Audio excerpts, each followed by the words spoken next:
Hi, welcome to this tutorial on setting up different methods of payment. Now, method of payment is the way a client or guest will pay his account, either by cash, credit card, transfer, etc. Let's have a look where this is set up. In the modules, Administration, Setup, Code Tables, Financials, and Payment Method. Here we will now see existing ones that are already in the system, and should you not be dealing with some of these, you may certainly delete them. Simply select it, take it up and bin it.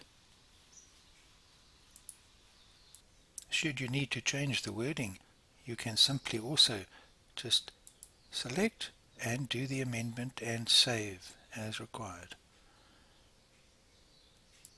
Should any of the method of payments be used in the system and then you want to delete that, it will simply make that inactive due to it being kept for reporting purposes.